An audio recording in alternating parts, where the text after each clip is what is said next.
You had an encounter with former President George W. Bush. Yes. Describe the scene because it relates directly to this. And We had a quick conversation, and then I said, hello, Mr. President. And he said, oh, you have a weird accent. That's what George W. Bush told me. And I said, where are you from? I said, I'm from Israel. I said, oh, Israel, great ally. I'm like, thank you for your support, Mr. President. So I was like an ambassador for like a second.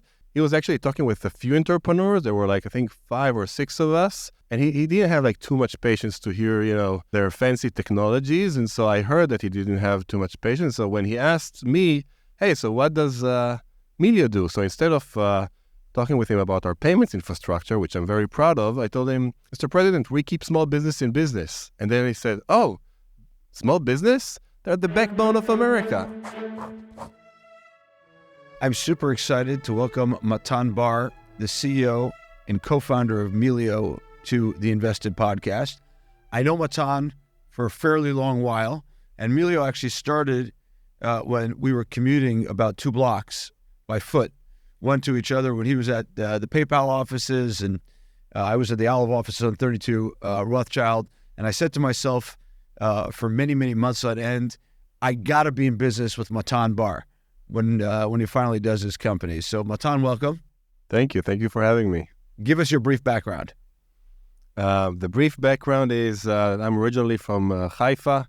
I moved to Tel Aviv at 21, went to Tel Aviv University, studied computer science, and then in my last semester started my first company, which I'm sure you remember, and that's how we got to know each other. What was it called? The Gifts Project. We weren't great at choosing names back then for companies. But the company name was The Gifts Project, and I started it together with Uri Ar, which was also here, and I watched the episode, I think a few months ago. Ron Gora is the founder and CEO of Empathy. Yes. Today, and back then, when we were 24, we were co-founders together of a company, again, called The Gifts Project, together with Erez Dickman and Maya Gura. By the way, just to say, Erez Dickman is the VP R&D of Lemonade, also an Aleph company. Yes, that's so it's true. all in the family. Yeah, so Erez, the CTO and co-founder back then, Ron, the CEO and co-founder, and I was the chief product officer. We are and were very good friends and are very good friends today. All from Haifa. All from Haifa. I know Ron since the age of 8. Erez, I met during computer science studies in Tel Aviv University. He was the smartest person in the class, always got better grades than me, and that's why I wanted him to work with me, as you can imagine. And then in our last semester, we started the Gifts Project together. Long story short, we sold it to eBay Inc. eBay and PayPal back then were the same company, so we sold it after 3 years. I was 26 when we sold the company. Ron was 27 because we sold the company in September, and my birthday was like a few days after the acquisition date. His birthday was a few days before, so I would say, but anyways, 26 years old. And then we were with PayPal and eBay for 6 years, as opposed to many entrepreneurs that hate the corporate. I loved every second of it. I know that it's not cool to say when you're an entrepreneur, but I loved PayPal, I loved eBay. It's the first time I've learned how to manage, how to work in a global team. Like, happy to talk more about that. But been there for 6 years, and then to 6 years I started Melio, which that's how we met again. And actually, we met before I even knew what Melio is going to be and what we're going to work on. But that's like a good story. We'll come back to that. Yeah. We'll come back to that. But what did the Gifts Project do? So the Gifts Project was a group payments platform. So we helped friends buy items together online. So if you're organizing a group gift and each friend wants to chip in $20 to buy the gift together, we enable the product that can help you do that online. Or if you wanted to go to an event together with friends, instead of one person buying the tickets for the entire group, you could invite your friends and each person would chip in and buy their own ticket. Now it sounds like very trivial, but at the time, combining Facebook APIs and Facebook technology with e-commerce was a big deal. Like combining social and e-commerce was considered to be very innovative, and it was. And so enabling a group purchase experience in 2009 was pretty cool. So that's what we did. It's amazing how when we look back at these things, it seems so trivial, but at the time these things are hard. Our perspective on them completely changes. So you started the Gifts Project right after the great financial crisis of 2008. Why did you think you could raise money as a 24-year-old and 25-year-old and make anything successful at all? Yeah, so I think we had no idea what we were doing. That's the real answer. And I think Ron came to me at the last semester of my university and told me, hey, I want to do something together. And I love Ron. And I said, yeah, why not? But we need someone smart that knows what they're doing. So then I called Erez, the smartest person in the class. And he got like these crazy offers from Google. Like, I don't remember, like he had a lot of demand. But I told him like, it will be fun. Like we'll work together. And there was no market validation, product market fit validation. There was, what is the size of the market that we're pursuing? None of that. It was 3 people that liked each other and knew how to build stuff. So we went ahead and built something, but it was being young and stupid, but really, like there was just, we'll go after it. And even in terms of raising money, the first money that we've raised was from Yossi Vardi. And it was probably one of the weirdest meetings that I've ever experienced because, we went to meet Yossi. The meeting was 15 minutes and we prepared a nice demo and, we prepared a nice prototype to show Yossi what we were working on. And he didn't care about what we've prepared at all. Like for 10 minutes, he asked us questions about where do we volunteer. At the time, Erez and I were actually volunteering in Bialik Rogozin, the school for the foreign worker kids, and we taught programming, so we volunteered in different places. And he asked us like a lot of personal questions, and the meeting was over. And then he sent us an email the day after saying, ideas change, people don't, and so I will invest in you. Because he did a lot of reference calls. He actually checked if we actually volunteer. He said, okay, you're good people. So I invest in people. And he invested $100,000, which is at the time a significant investment that could actually pay for an office and salaries. And that's how we started. First of all, do you agree with his assessment that ideas change, but people don't? I think that as an overall statement, it's a correct statement. Like I think people... behavior can change, but, values, I would say rarely change. And so, like any good marriage, you can marry a person with a completely different set of values, but you'll have a very difficult life. So I wouldn't recommend it. I recommend that you get married or partner with someone with shared values. And the fact that we all grew in Haifa, we were all like relatively self-aware. We're relatively, we don't think too highly of ourselves. And I think that helped us get along together. So the values are common. I do think behaviors change over time and people evolve, no doubt.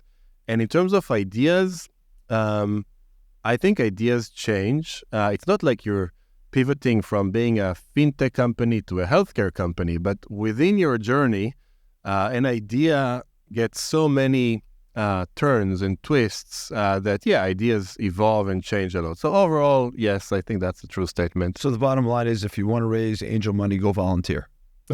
In our case, it's actually true. This is what we keep saying. Values lead to value. Yeah. Absolutely. So you agree with that? Well, it's a fact. Like for us, it's just a fact. Like if we didn't contribute to the community, if we weren't like, people that care about the surroundings and where they live and making where they live better, then I think it would have been harder. So when a 21 or 22-year-old student comes to you and says, what's the best thing I can do for my career? What do you tell them? Wow, that's a tough one. I think... You don't tell them to volunteer, it doesn't sound like. I think my after thinking about it for like 5 seconds, probably the best advice is like always do something. Like, people that do something good things happen. I agree with that. If you use your time watching Netflix, like you won't see, any interesting evolutions in your life. If you keep doing stuff, building stuff, impacting stuff, just do something, I think good things will happen. So I guess maybe that's my conclusion. You talked about shared values and you talked about not thinking too highly of yourself, but what are your core values? My core values, I think it's the first time that anyone asked me this. So it's not a trick question. My core values are, I would say, I think if I can answer like a few of our best politicians and, take your question but answer what I want to answer regardless of the question, or take it slightly differently, I would say my identity is I'm a proud Israeli. And so as a proud Israeli, I have like 50% more motivation before October 7th, of course, after October 7th, 50% more motivation than most of my entrepreneur friends around the world because I want Israel to be successful. And I think it's not unique to me or anything like that. I think there's most entrepreneurs in Israel that I know have that extra motivation to make Israel successful. So as a result, I think our values or my values is when I succeed from a business perspective, it's because, of course, I want to succeed. I want my family to succeed. I want to impact customers. All that is always true, but I also want Israel to succeed. And especially during this time, it gets an additional meaning. So I think my value set is very much common with many Israelis, and it's mixed within the business life. Interestingly, I was at this conference called Hill and Valley in Washington. I guess it's now a month ago, put on by my friend Jacob Helberg, who's also a podcast guest here. And one of my big takeaways is that in America, patriotism is coming back into vogue in the tech industry. Like for a while, there was this kind of almost anti-Americanism in Silicon Valley, right? Which I never experienced in Israel. This has always been kind of, we're in this for a cause greater than ourselves, and particularly the success of the economy in Israel. But I think this is actually catching on in the United States now as well. I think it's the best thing that will happen to them. I think, agree. Every time, remember as a kid when I watched an American football game, I was always amazed by the fact that, there's a band and the anthem and combat planes flying over the stadium. And I'm like, remember asking my parents, what the hell is the connection between playing football and flying combat planes above the stadium? Like, how did they connect the two? And I got this after World War II, like, the two, people wanted to encourage patriotism, and that was a great way to connect sports and loving your country. And that's why you have combat planes flying over stadiums when you play sports. Isn't that obvious? Yeah, but you can ask yourself why the hell are there combat planes? Like, and I think I wish, by the way, Israel sports had more of that because I think it's very moving and it connects you to the country. But in business, it definitely exists in Israel, like tech and being a Zionist, being a patriotic person, like it connects really well. The equivalent of how American sports and patriotism connects to my opinion. So if I can ask you one question, which I'm sure is top of mind for many in Israel, I think Israeli entrepreneurs are what's the slogan? Israeli tech continues to deliver, or Israeli tech delivers. And I'm actually very curious, just from all your portfolio companies and just having your perspective in general on what are the biggest reasons to continue and be optimistic about Israel and the tech ecosystem during these days? Because many, I think, need to hear this, including myself. I don't think you need to hear it. I think you do a fine job of it. The high-level comment, leadership on a global basis is very challenged right now. And more, by the way, entrepreneurs and companies are becoming leaders at a global scale. You just look at Elon Musk as an example. But there are others. And so I think one of the things Israel has going for it is as leadership kind of crumbles around the world, the civic leadership in this country is second to none globally.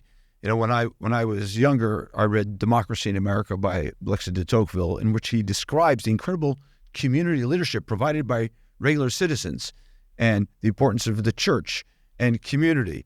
And in Israel, that's the army and community and religion. But you saw what happened after October 7th is that the civic population took over here.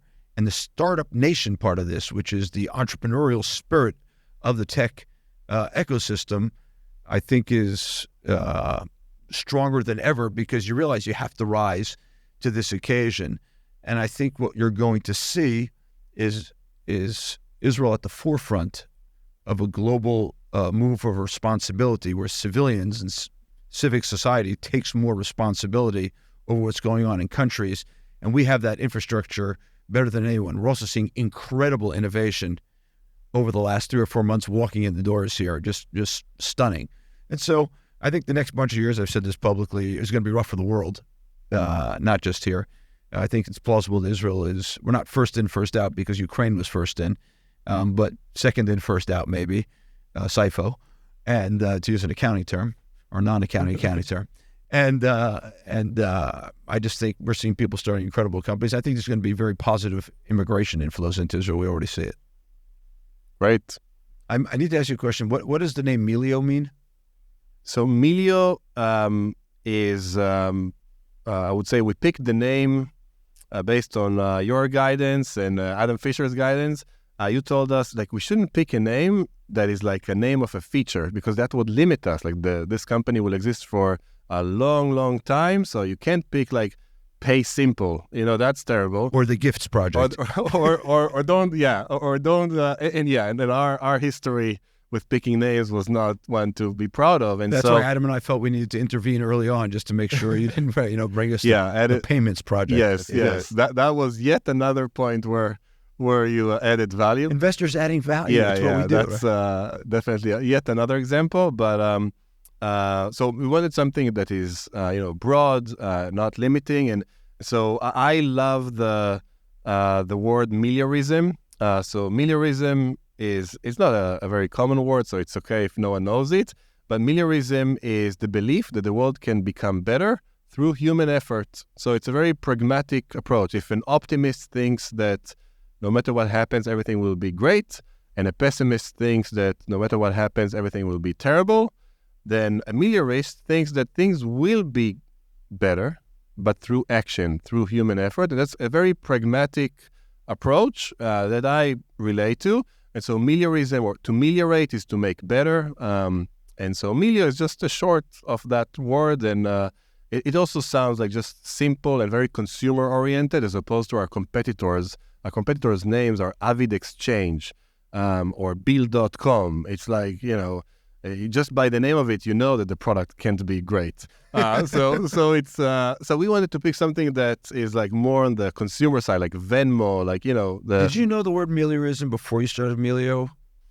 No, I don't think so. I think it was a research. So you loved the name once you decided to research to find something to name the company. Yeah. I think it's through, I don't remember what research it was, but we encountered this name and we loved it as an approach for us, for the company. And so that was also a good name for us, but we don't expect anyone to understand the meaning behind it. It's short and sweet and memorable. So it's like how you can make the world better by paying your bills. But it's not. It's really about how you can make the world better. That's Bill.com. How you can make the world better by keeping small business in business. Keeping small business in business. So, what does Melio do? So Melio keeps small business in business. That is what we do every day. And more specifically, Melio is a B2B payments platform. So we enable today more than 150,000 small businesses that pay with us every month to manage their finances and their financial relationships. And when I say financial relationships, it's all your suppliers. So if you're a restaurant, you have many suppliers: the vegetable supplier, the coffee bean supplier, the fish supplier. These are very important relationships for your business. If you're late to pay, if you forget to pay, if you don't get the right inventory and you pay the wrong amount, there's so many things that can go wrong every day. And even a small restaurant, they pay hundreds of thousands of dollars out every month. Like, so you think about a small business, you think they're paying $2,000. No, these are like massive volumes, even for small businesses. So we help manage these financial relationships, whether it's your vendors, whether it's your customers that you send an invoice to, whether it's your accountants and bookkeepers, whether it's your bank, like all these different interfaces, Melio help manage, and at the end, help you manage your finances better so that your business can continue and thrive. Why'd you choose this area of small business?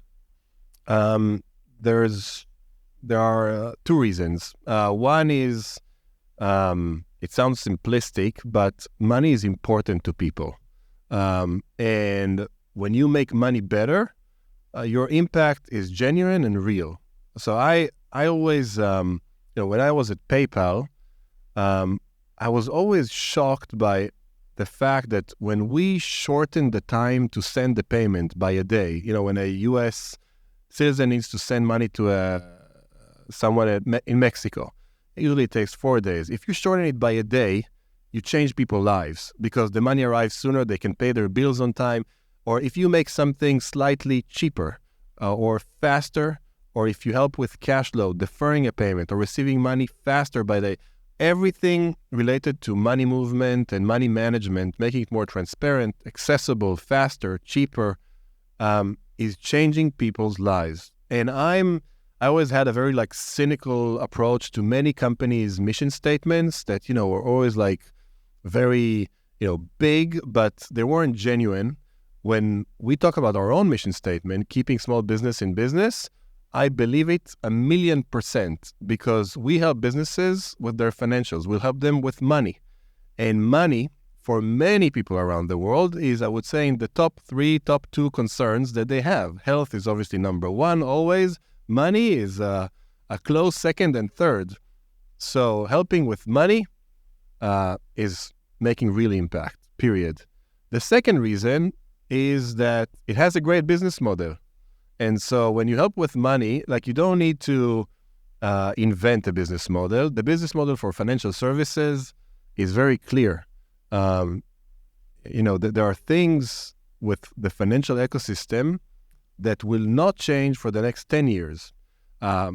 Businesses will always want to pay as late as possible. Vendors will always want to get paid as fast as possible. That's not going to change, not with generative AI, not with any AI. People want to pay late and get paid fast. And so AI doesn't know how to generate money yet. Yeah. Exactly. And there are truths that are just so fundamental in money management and financial services that, when you build a business, you're thinking, okay, I have a business model now that will be relevant 50 years from now. And I am 100% confident in that. Maybe we'll enable it through different ways. That's probably going to happen. But the business model is going to remain the same. So that's these are the two reasons. Big impact, a very clear and sustainable business model. You had an encounter with former President George W. Bush. Yes. Describe the scene because it relates directly to this. And yeah, that was so I guess, the first few seconds didn't start well because I put my arm around him and his bodyguard really did not appreciate my Israeli gesture of, you're not best buddies with the president, so put your hand down. Were you trying to take a selfie? No, we did. Eventually we did. But I probably should have saved the whole hugs to the later part of our conversation, not start with it. You just walked up to him or you were sitting online Yeah, no, it was at an event in the U.S., I think around 2 years ago, and then we had a quick conversation, and then I said, "Hello, Mr. President," and he said, "Oh, you have a weird accent." That's what George W. Bush told me, and I said, "Where are you from?" I said, "I'm from Israel." I said, "Oh, Israel, great ally." I'm like, "Thank you for your support, Mr. President." So I was an ambassador for a second. And then he asked me, he was actually talking with a few entrepreneurs. There were I think 5 or 6 of us. And he didn't have too much patience to hear, their fancy technologies. And so I heard that he didn't have too much patience. So when he asked me, hey, so what does Melio do? So instead of talking with him about our payments infrastructure, which I'm very proud of, I told him, Mr. President, we keep small business in business. And then he said, oh, small business? They're the backbone of America. And then he sat with me for 5 minutes, which is 4 minutes and 50 seconds more than he sat with any other entrepreneur in the room, because, you know, like many other investors, partners, customers, employees, when you talk about your impact, and it's just a lot more interesting and relatable than, you know, starting to describe all the infrastructure beneath. So he loved the fact that we help small businesses, and he appreciated it. He knew quite a lot about the financial service ecosystem. In general, he was extremely impressive and intelligent and sharp, which I know this is like out of our conversation, but he taught me a lesson, like the image people have in the press, because he was always described as the Texas cowboy. He indicates this about himself. And then you meet the person, and he's a painter, and he likes to paint, and he's super intelligent, he's super charismatic, and there's, you know, the Texas cowboy and him are two different people, and he knows this. Like, he's very self-aware. So, you know, he taught me not to read the paper. Yet another one, another example, not to believe everything you read in the paper. And in the 5 minutes that you spoke to him about it, what did you tell him and convey to him and learn from him about small business? So I think as the President of the United States, like, small businesses are dear to his heart and to America's heart. And there's a good reason to it, because until, you know, today, 99% of businesses in America are small businesses, and communities thrive from local businesses, because when you're a local business, then you pay taxes locally, and like it all comes back to the community. And the president shared the importance of empowering these small businesses to compete with the large corporations. And it's true for every restaurant or cafe or wine store. Like, in every industry, you have the enterprise, you have the main competitor. And so empowering small businesses, giving them tools that I would say were only available for the large corporations until recently, is extremely important, as it can level the playing field and help small businesses compete and stay in business. So that's something that he appreciated, and he kept telling me, like, provide them more tools that only Microsoft can, you know, enable or own. Like, give the restaurant the tools that Google has, and I think that's what we're doing and working very hard to do. What I find fascinating about the conversation is that you walk into board meetings as an investor, and everyone wants to show you their conversion metrics, you know, their marketing efficiency, and yet here storytelling, keeping small business in business, not just kind of attracts a big crowd and kind of galvanizes the company, but gets the attention of the former president of the United States. Yeah. How do you think about this balance between, call it performance marketing or measured marketing versus storytelling? So I think there's the storytelling is the guidance and the framework for the performance and everything else. Like, if you don't have your narrative straight, then it will be hard to be consistent and effective with any performance strategy that you might have. Like, how can you? You need to have a narrative. How am I going to win this market? Like, tell a story to yourself so that you believe in that story, and then guide the team to follow that story and execute it. But I will say, we didn't have a good, clear, crisp story until we met you. So actually, I can ask you, because we came to you with, we're an accounts payable automation solution company. Not as inspiring as keep small business in business. So I remember you called us to your house, and you're like, we need to get out of the office. Accounts payable automation solutions is not an inspiring, that's not how you get attention from the US president. If I would tell George Bush, we're an accounts payable automation solution software company, I'm sure he would, like, you know, you would spend 10 seconds with him. Yeah. he would move on to the, so, because it's hard to actually I would say, define your place in the world. And so I remember we spent a lot of time together. I'm actually curious to hear your perspective in terms of how you looked at us and you were like, what are they talking about? Like, what is an accounts payable solution? They're doing something completely else. Like, I've never asked you that, but maybe now is a good opportunity to ask you that as well. Part of it is that when I went to college, I actually wanted to get a business degree in undergrad, or at least a business minor, but they wouldn't accept me because I refused to take the prerequisite of accounting. So I think part of it might be I just didn't understand what accounts payable was. So I needed something simpler for myself. Yeah.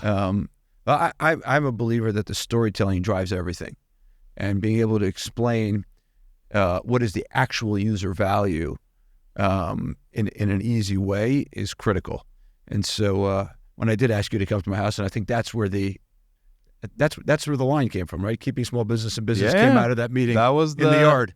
That was the moment where actually you came up with it. We tweaked it together, and then it stayed for 5 years.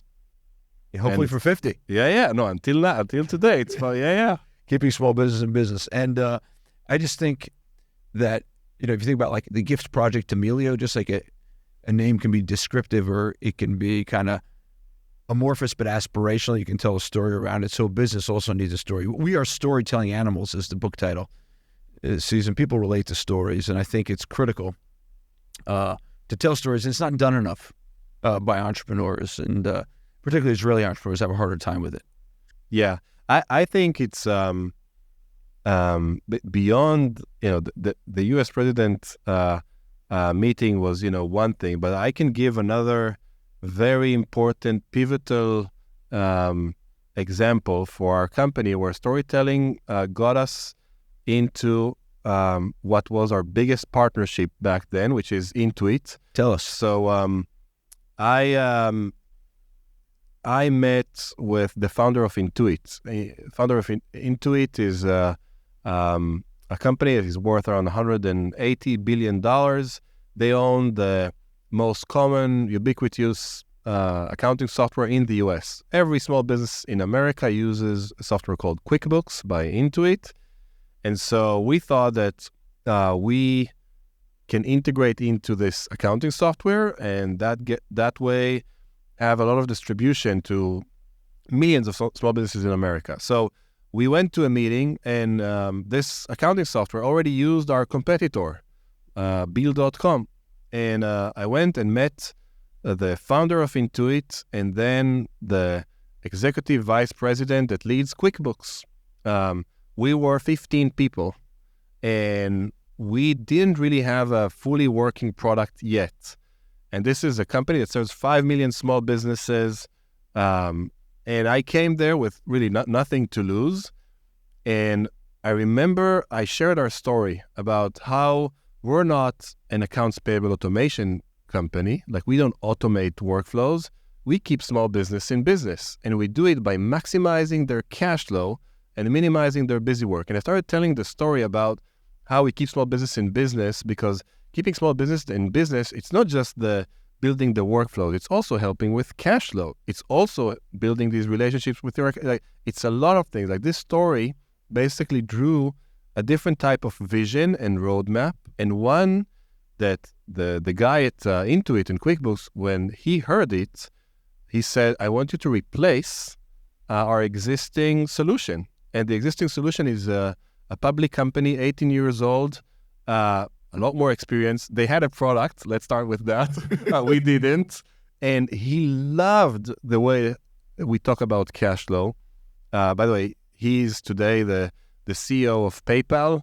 And he's the guy that gave us a shot. And he gave us a shot because, he liked us, but he loved how we thought about the problem. So again, talking about storytelling, I think many people think, oh, it's like the nice taglines, you tell a story for marketing. No, a good narrative is one that can help you consistently deliver the right features, enable you the right type of partners. It does a lot. It's the strategy in very simple words. And it pulls the company forward, I think. Yeah. Right? And lets you kind of think bigger almost than accounts payable solutions or whatever. Definitely. And if we would have described our solution differently, they would just say, "Oh, this is like another bill.com. So let's move forward." But he really liked how we thought about the problem, and he trusted us to build the solution. And I think until today, this is probably their most successful, fastest growth initiative that they've launched, and that opened the door for many other partnerships that we're doing today. We'll come back to some of the other partnerships in a second, but I actually want to go from like this high-level storytelling to the early days of the business where we didn't exactly have a working product, but we had a working back room, right? You hired a bookkeeper in New York. You want to tell everyone about this, about how you humanated before you automated? Yeah. So we started a company that is supposed to help with the small business financials, and we didn't know anything about small business financials. So how do you solve that gap? So you start asking, you do interviews, right? Like, so you go and talk with small businesses, you ask them, hey, how do you do your financials? And you ask such basic questions because you don't know anything about how they do bookkeeping and accounting, how they manage their vendors. So how sophisticated can your questions be? You can ask, look, so how do you pay your vendors? You know, that's like the type of questions that you don't get deep. You can't. You don't understand anything. So what we've done in simple words is instead of asking about their workflow, we became part of their workflow. And we started a bookkeeping firm with one person that basically acted as their bookkeeper. And we did everything manually. So if they had to pay their vendors, Dafna was one of our first employees. Today is our VP Customer Experience. She was the bookkeeper. She was the bookkeeper, and she basically onboarded 10 businesses. It wasn't easy. Like we went to like 100 or more to try and onboard them. And basically we managed everything through WhatsApp. So they would send us an invoice image over WhatsApp, tell us when to pay and how to pay. Dafna would then lick stamps, stuff envelopes with paper checks, and mail it on their behalf to their vendors. And then she asked for the login details of their accounting software and bank account. Again, the ones that agreed, 10 out of, I think, more than 100, but 10 agreed. And so she would log into their accounting software, update all the details manually, send an emoji back over WhatsApp to the customer. Like we had like a juice place in New Jersey that I remember really well, Juice Organic, it is called. And because they're still in business. Yeah, they're still in business. Keeping small business in business. Yeah. And so we got heart emojis. You know, we always joke that we are the only invoices company that gets heart emojis, you know, from its customers. And it just taught us so many small details. And it's not just a nice story. Like, this is a real story. So, you know, always, like, I think, you know, entrepreneurs choose to tell things in a really, you know, nice way. In retrospect, they make it even nicer. No, this was a shortcut to build a great product because we knew so many nuances about the workflow. So the WhatsApp Bookkeeper initiative before, and the reason we did it, there was no product, there were no engineers. So we had to launch something fast. Again, we did something so that we get closer to the market, and it worked well. And so then you scale up, you do this partnership with Intuit. And then most recently, you've done a huge partnership with Fiserv. Fiserv, for those who don't know, is basically the digital infrastructure for most banks in the United States. Is that a fair description of what Fiserv is? Yeah, I would say the way that the CEO of Fiserv describes it, he asks, how many people use a Fiserv product a year in the U.S.? What's the percentage? 100%. 100% of the U.S. citizens are using Fiserv products every year. That's how massive their scale and reach. Apropos the previous part of our conversation, Frank, the CEO of Fiserv, I would say, is a big patriot. Is that a fair statement to Absolutely. say? And so Melio gets selected over Bill.com to be Fiserv's partner. Yes. How does that happen? This little company that was licking stamps and sending checks. By the way, we should tell people that the original idea for Melio is conceived. The company was called, if I remember correctly, Paper, P-A-Y-P-E-R. Yes. Like the Gifts Project, kind of. Yeah. P-A-Y-P-E-R, paper, like you pay per check, and it's a paper check. And we would lick stamps and mail your checks for you to pay your accounts. So it also could send some ACH, digital wire transfers, and maybe you could pay by credit card as well when we could set that up. But that's kind of the humble beginnings of the company. Yes. But with big aspirations, and now partnered with Fiserv to serve 100% of U.S. citizens. How does that work? Yeah. So I think our goal is to serve every small business in America. And so why just market to them? Why via Fiserv? Yeah. So I think there's again, you talked about how the story sets the the execution and the roadmap and everything else. Then we have a very strong story inside Melio, which is that banks are here to stay. And there might be like a few neobanks, in fintech, you have all these like startups that are starting a new bank. We believe in them. A few of them will be successful, but they will not replace the financial institutions in America. Bank of America, Wells Fargo, Citibank, U.S. Bank, Citizens Bank. Like you just Chase, of course. They are here to stay, and that's an important story. That's the story that we tell ourselves, and we also tell ourselves that banks are very successful selling financial services to small businesses and consumers. And we tell ourselves that it will continue to be that way for the next 50 years because consumers and small businesses trust the bank. Do you know that Chase keeps opening branches in America? You're thinking, okay, generative AI, right? Generative AI. How is it possible that banks are still opening branches in America? Because people want to see their money. You go to your doctor when you don't feel well. You go to your bank when you need help with your money. It's as simple as that. And so because we believe that banks are here to stay and that consumers and small businesses trust the bank, not just with holding their money, trust the bank in terms of getting an advice, getting a loan, again, helping my business thrive. The bank in America has a central part in the community. You go to the bank, you know the people in the bank, in the branch, especially when you're a small business. You get a loan because the person in the bank knows you and he knows your family and he knows that you're a good person. That's how real small business work in America. And so with all that fancy introduction that I just gave, we believe that banks are the best way to enable money movement products. They've succeeded with Zelle in the past in the consumer space, where Zelle today, the P2P app, is bigger than Venmo, Square Cash, and PayPal together.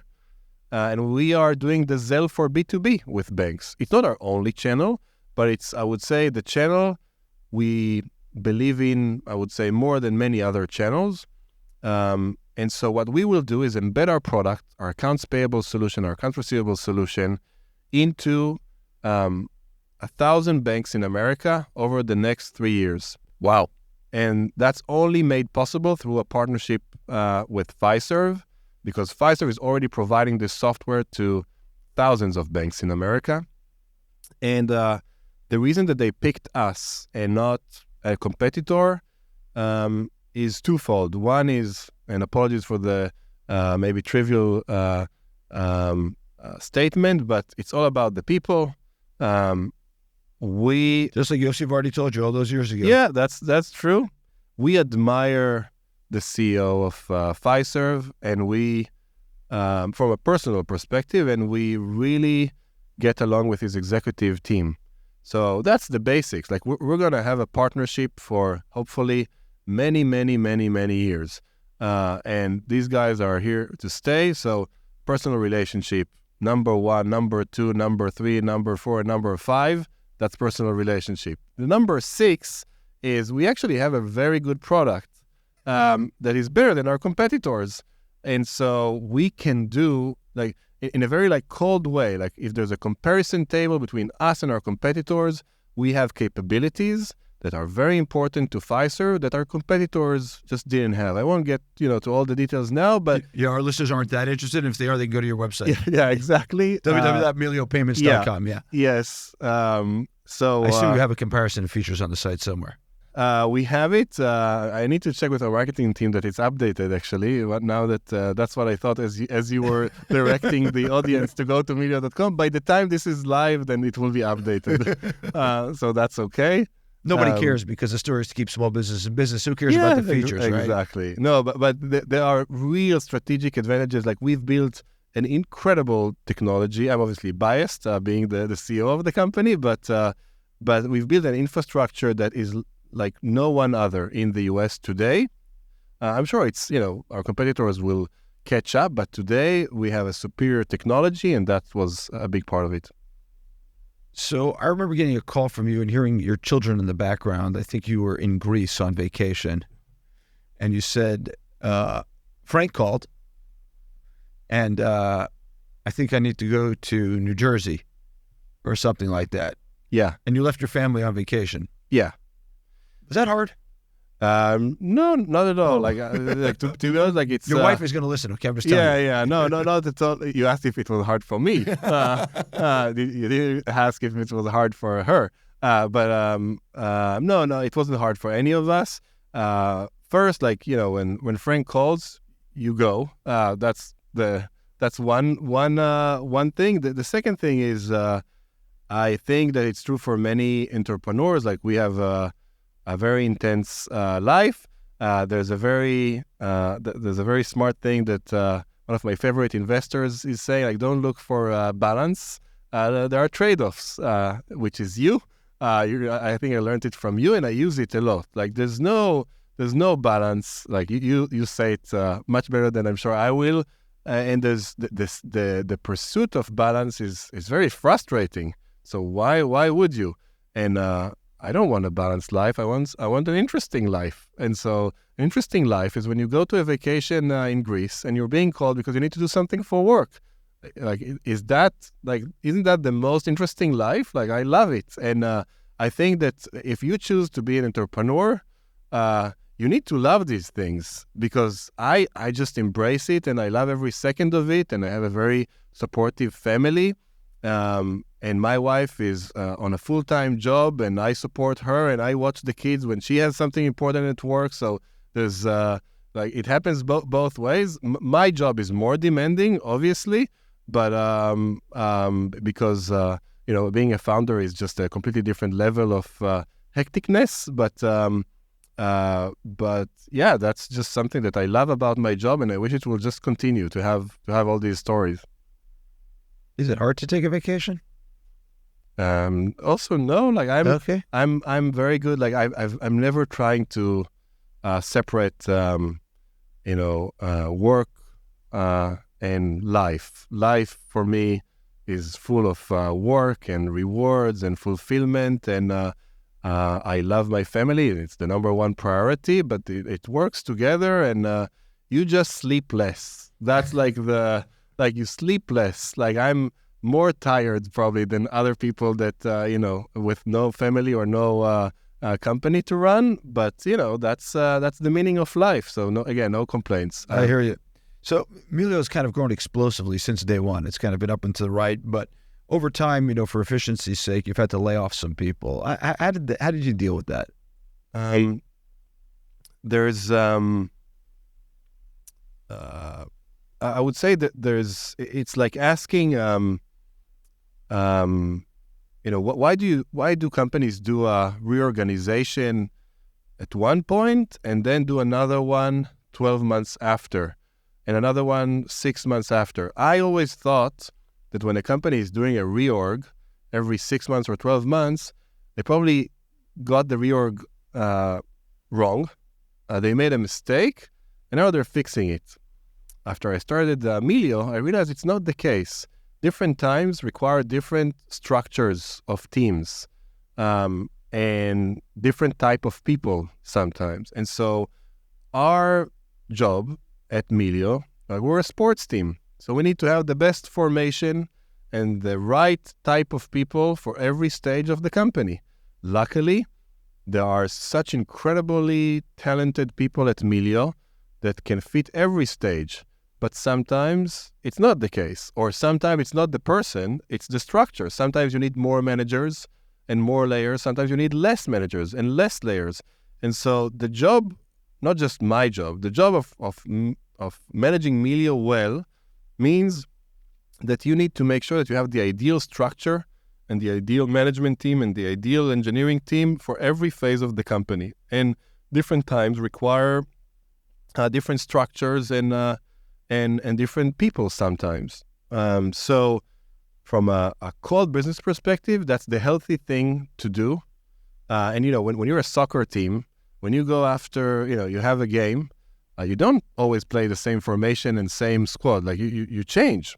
It's not like 80% change, but it's 20% change of formation, 20% of the... So, it's the same thing. Like there's like the equivalence or how similar sports and running a business is, it's so similar. It's just, I always tell my team, like if us and Bill.com or other competitor would be on a basketball field, like one, versus the other, and you would see how much better you are. But it's not that, it doesn't work that way. It's not on a court. It's, more abstract. It's like everybody has their own office. It's not on one court playing against each other, but you're much better. And so you just don't see it because it's not in a stadium. So I think, layoffs are always awful because it's personal. And anyone that said it's not personal, they're lying. It's personal. It's people. I wish that I didn't have to do it, but the way and the reason that we've done it in the past was because of strategic changes to the company. One time it was like we just stopped pursuing a certain initiative, and there was a team that was working on this initiative. So we felt bad, and we offered them jobs in initiatives that we did continue. So some actually continue with the company, but so it's just strategic shifts require structural changes, different people. But it's, the 10%, the 15%. You don't change your entire company every 6 months, obviously. You played competitive sports, right? Yeah, I played like in various, like when I was a kid. But when you were a kid? Yes. Soccer. Soccer, yeah. Did that teach you something about this? Or it taught me a ton of things. Yeah? Give us the top three. Well, what position did you play, by the way? Left wing. Okay. Yeah, left wing. And I have like different lessons. I don't know if it's like too interesting, but I always thought that it's a random one, but I always thought that the worst thing that can happen to your team is have a bad player, like someone that doesn't know how to play. It's not the worst thing. I learned the worst thing that can happen to your team is have a bad player that thinks he's good. That ruins the game. Like that I learned from soccer. Like I can manage, playing with bad players, but playing with someone that is terrible and thinks he's awesome, that you just cannot. Like you lose. You lose. So that's one example. I thought you were going to say someone who's not a team. They could be a good player, but they're not a team player. Yeah, that's a good enough. But I'm like, it's just that, when you go to school, like you play with different types of players, and when you go to play in these leagues, and you have some bad players, but the ones that are bad and think that they are like the best, they just ruin everybody. Self-awareness that's maybe one lesson. Yeah, it's true for business as well, by the way. Yeah, you said that at the beginning, that you, Ron, and Erez are all very self-aware. Yes, that's true. That's connecting. Melio was actually started by three co-founders. There was you, Elon, and Ziv. Yes. Ziv Paz. Somewhere along the way, I can't remember how long ago it was, maybe a year or two ago, Ziv left. Tell us that story. Yeah, so we started, Elon, Ziv, and I, and I was at PayPal, and Ziv came to my office at PayPal and really like convinced me to leave PayPal and start a company together. I thought I did that. That wasn't me. That was him.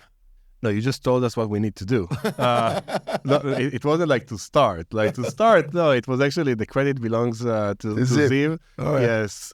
We had no idea what we want to do. And then we came to you with all these I would say, ideas that your feedback was, it's too small, it's uninteresting. Like, in your own unique style, you were very direct with us, not leaving too much room for, for doubt. And so we this was a process that we did with you. But in terms of leaving, no, I think Ziv came, and then Ilan, I got connected to Ilan through Yuval Samet, the CEO of Rise Up.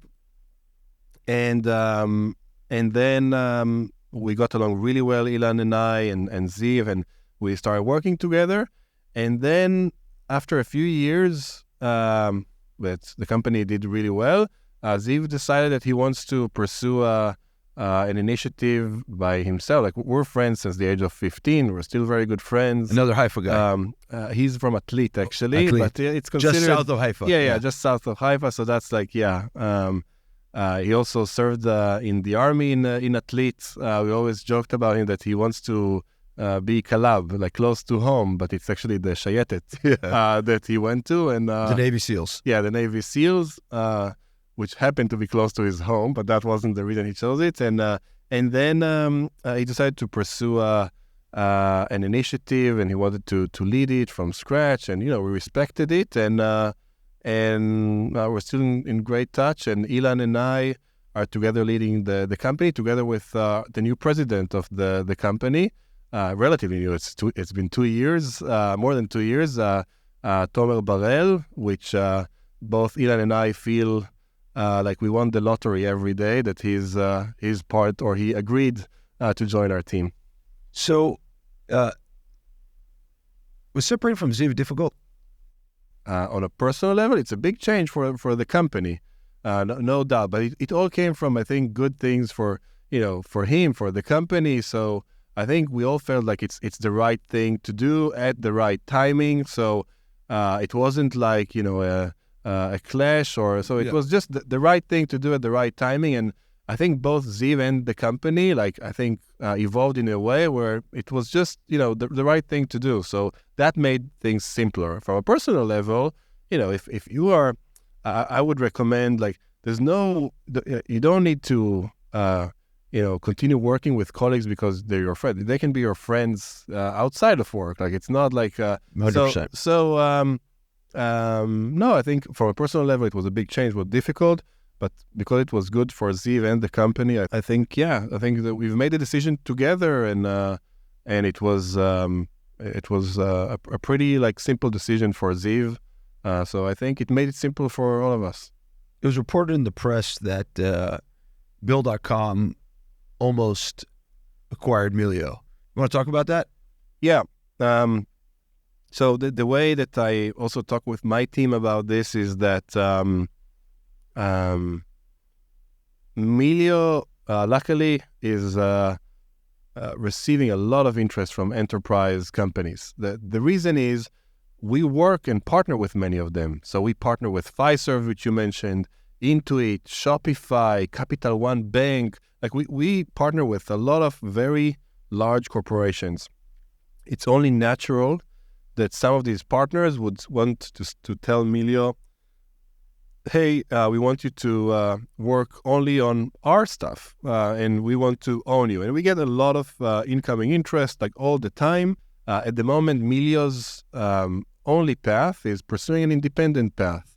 And that's what we're working towards. And we don't, I think people sometimes think, what's your goal? To ring the bell and when you go public, or, get acquired and get a lot of money. It doesn't work that way for most entrepreneurs that I know. It definitely doesn't work that way for me and Ilan. You don't focus on that type of reward. You focus on winning. You focus on being successful.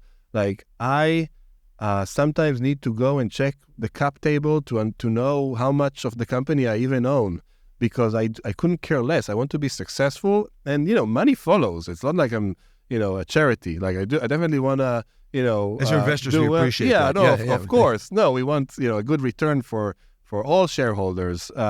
But the way it works is that you need to be successful first. The way to be successful is to keep small business in business. So exactly. It comes back to that. So, and then money follows, and so I think our only motivation is to continue and build and be successful and serve more small businesses and build great products. You have no regrets that these acquisitions didn't happen?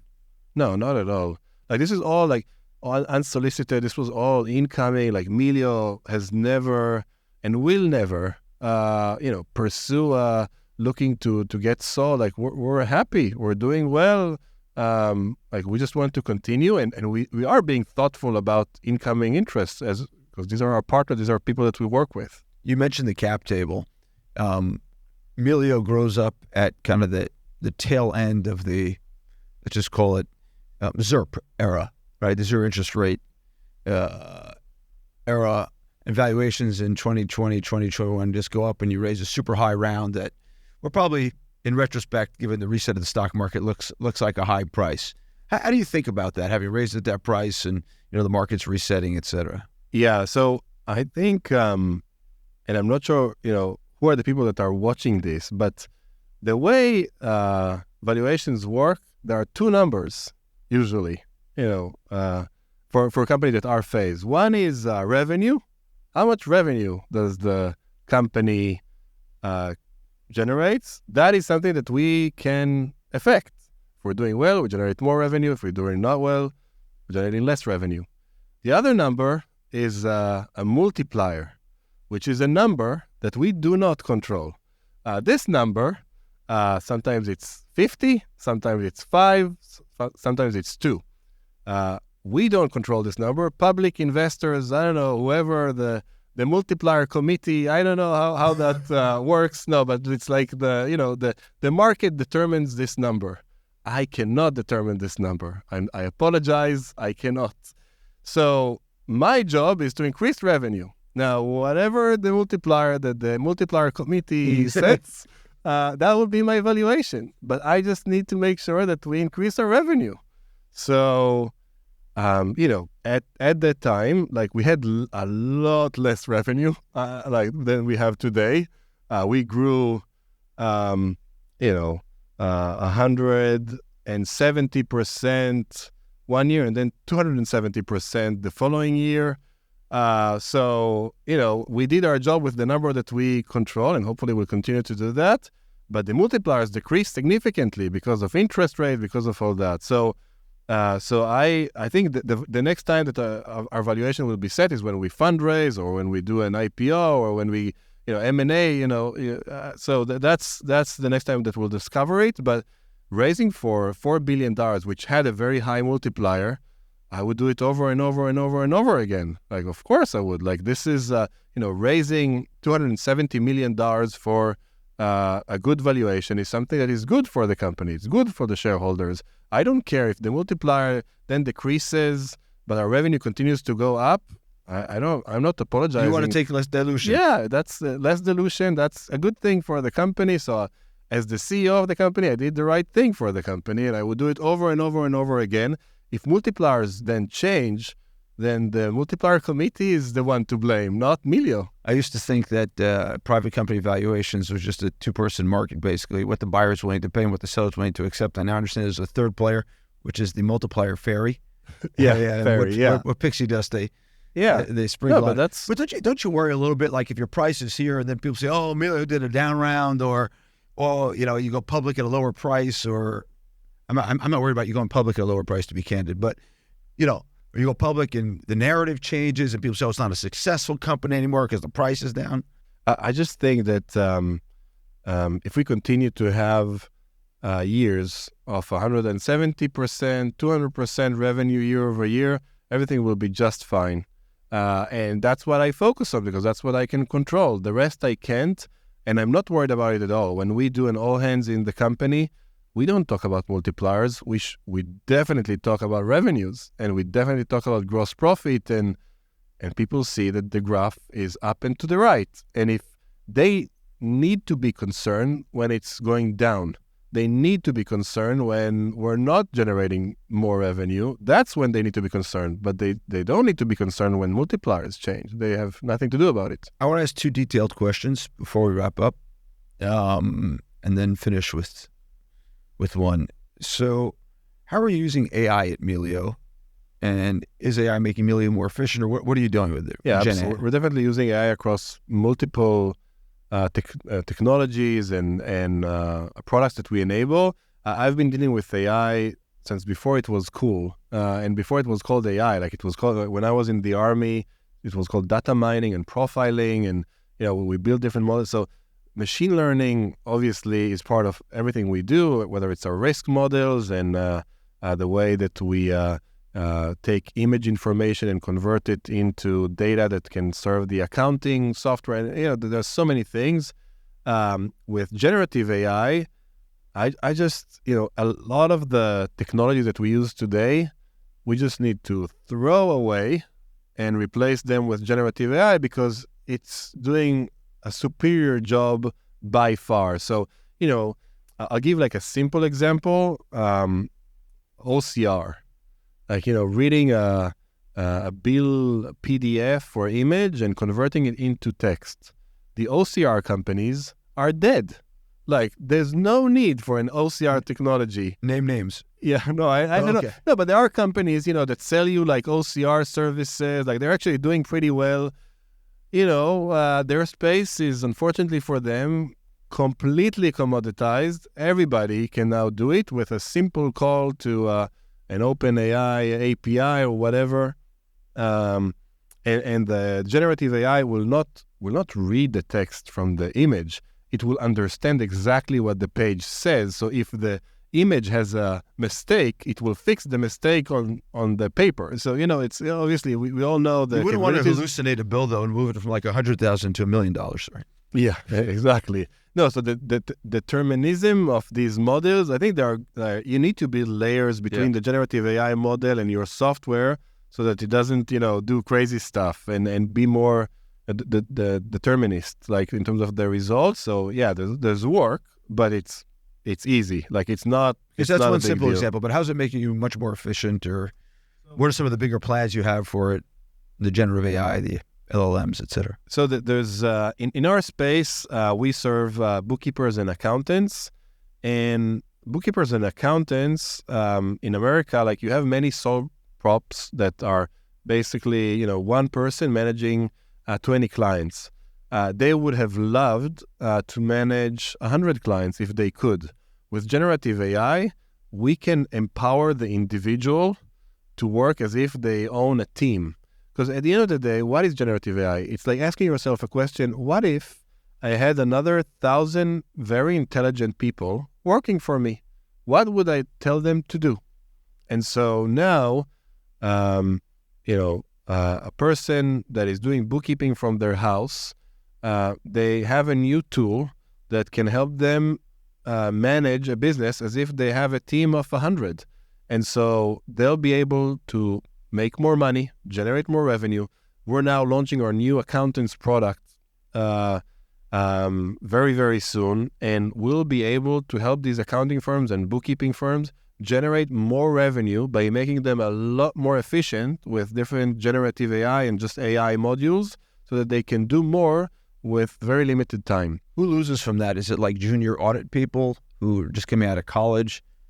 I think that in respect to the small business space in America, there are between 600,000 to 1 million new small businesses created every year in America. Of course, there are many small businesses that are also shut down, but the market is so big that this efficiency is required and will just enable more businesses that couldn't afford using a bookkeeper. Because with these technologies, at the end of the day, these small businesses will be able to take services cheaper that they couldn't afford before because they're just more efficient and are enabled in a more efficient way. Should increase margins on both sides of that. Yeah. Everybody are, excited about generative AI. I don't think you can have a conversation in tech where, 10 seconds pass and you don't mention generative AI. Are you already seeing companies utilizing this technology in Israel at scale? Because I hear there is criticism that Israel is not where it needs to be in terms of the investment in generative AI, in terms of the number of companies, is it true? And are you seeing like good examples already? So a few things. Just 2 days ago, I sent a company that is a kind of data play around clean tech to a few U.S. investors. 2 of them wrote me back, but this is not AI, and not to be cliche, but we're doing AI all the time right now. We're looking only at AI. That's not our view. I mean, the last investment I made was in synthetic biology and synthetic chemistry. Yes, it uses AI to kind of design some of the enzymes, but I think there's other areas other than Gen AI that are interesting. And in fact, when we invested in Windward in 2013, that was AI for maritime. And in 2015, Lemonade was an AI-based insurance company. Or in 2015, this kind of new era of LLMs has upped the level of efficiency. And I think actually companies in our portfolio and not only have got incredible efficiencies out of this. Lemonade announced that it was able to shrink its workforce, particularly in customer support, while serving many more customers because of Gen AI. Adyen and PayPal and others have implemented Gen AI. And this is true across Israel and the United States, anywhere where there's AI, certainly on the application level. I think where Israel is behind is on the foundation model. I think that's a feature, though, and not a bug. I think there's going to be a enormous washout. I'm the Gavin Baker of Atreides camp, which is that LLMs are the fastest appreciating asset in history. I think there's going to be a massive washout there. We're not at the foundation layer, but at the applied layer, I think Israel is excelling. I think our portfolio is excelling. And I think you're going to see a fast uptake of this in many areas that are going to make companies much more efficient than they ever have been. When Melio first started, you made a very conscious effort to hire as many women as men at the beginning of it, and it was reflected in the leadership team as well. Why? I would say organically, because Z, Vilan, and I, we have more men friends than women friends, just in terms of our personal life. Then we brought our friends, and then without noticing, we were like 8 dudes, in an office. And that felt awful. And it felt also that if we continue and do like, a few more, then no woman would want to join this this frat house, or I don't know what it is, right? So we said, okay, we need to stop now. And it's not like we just said we need to create equality of opportunity so that hopefully we'll get equality of outcome. So there wasn't any prioritization by, we hired the best people, period. But we opened up our recruiting beyond our, friends from high school that I played soccer with, so there was more equality of opportunity. And not surprisingly, when we started like recruiting in many areas other than our personal soccer groups, then what happened is that we very quickly became like 50-50 in terms of women, men, and not like, the trick of, HR, women, R&D is like 50-50 across R&D, across product, across like many of our departments. And most of my leadership were, and today I think still like, we have a lot of women across our VP level. So it just happened because we created more equality of opportunity and recruited in various sources, not just our own organic ones. So for the last question, as your venture capitalist and board member, I'd like to ask you how I've hurt you. Hurt me? No, I don't think... you want to make suggestions for improvement? I don't think you've ever... No, seriously, I don't think you've ever hurt me or even close. This is going to be uninteresting for our listeners unless you come up with something. No, but... Or say something, No, but there's always like, you didn't hurt me, but... I think it took time for us to, adjust to your style, because you say things as they are, and you couldn't, care less if it's comfortable hearing or not.